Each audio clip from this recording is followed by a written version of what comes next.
لا يخفى على أحد أن العلاقات الدبلوماسية بين الجزائر وموسكو قوية، وعلى ما يرام حتى بعد الحرب الروسية الأوكرانية فإن موقف الجزائر بقي حياديا وثابتا. لذا فإن الحديث عن فتح قنوات دبلوماسية أو مبادرة سلام تقوم بها الجزائر بين أوكرانيا من جهة وروسيا من جهة ثانية كان مفاجئا للبعض، خاصة أن العلاقات مع جارتها المغرب مقطوعة وسط توتر بينهما.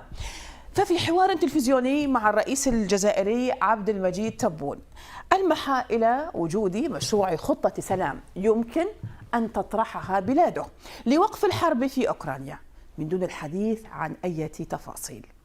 هذا ما قاله بعد أن طرح عليه إبراهيم تخربت رئيس تحرير صحيفة إكسبرسيون عن المبادرة الجزائرية خلال زيارة الرئيس تبون لأوكرانيا في شهر مايو.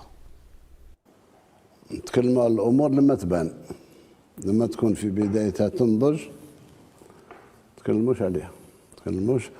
الشيء اللي نقول لك هو خدينا قرار أمس مع السيد وزير الخارجية على أساس هذا الأسبوع نعاود نفتح السفارة نتاعنا في كييف. كنا غلقناها لأسباب أمنية. اليوم عاود تفتح ودوك يديروا البلاغ.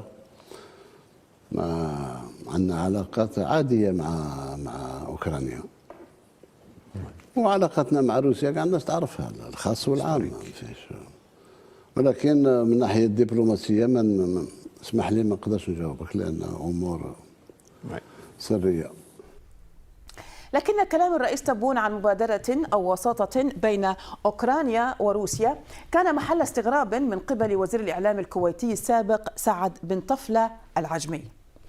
الوزير الكويتي السابق سعيد بن طفلة طالب عبد المجيد تبون بالتوصل لسلام مع المغرب وقالها في تغريدة.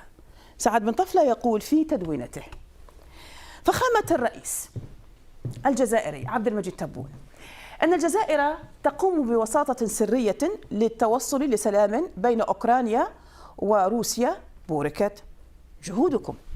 ويضيف قائلا: لكن أوليس من الأولى أن تقوم بلادكم العزيزة بالتوصل لسلام مع جارتكم الشقيقة المغرب وتتوقفون عن دعم المرتزقة البوليساريو بالصحراء المغربية؟ علامة استفهام يكتب ذلك متسائلا. تغريدة سعد بن طفلة أقامت الدنيا ولم توقعدها، فقام عدد من الإعلاميين وكذلك عدد من الكتاب الجزائريين بالدفاع عن الجزائر ورئيسها، مثلا منهم سمير يقول: الخبر الذي تتشدق به في الحقيقة هو من نسج خيالك كالذي يكذب الكذبة ويصدق نفسه. أما نصيحتك فنحن في غنى عنها، ونحن أدرى بمصلحتنا ونعرف عدونا من صديقنا، واعلم أن الشعب الجزائري في هذه القضية بالذات على تناغم كامل مع السلطة الجزائرية.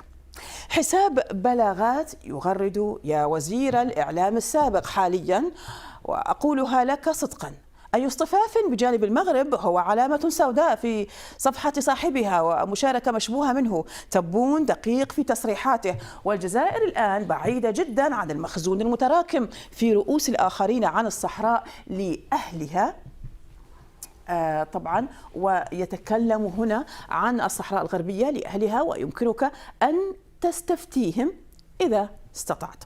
عبد الناصر الصوفي: لماذا لا تقومون بوساطة بين المغرب والجزائر لإنهاء هذا الخلاف وتقريب وجهات النظر إن لم تكونوا أنتم من يزيد الوضع توترا؟ أما نايل: قضية الصحراء الغربية قضية أممية برأي نايل في أروقة الأمم المتحدة والجزائر.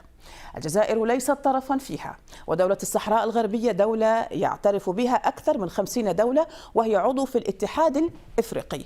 أما هنا تدوين لسميرة: تبون دائما يعلق خارج السرب، هو لا يعلم أن البلاد التي هو رئيسها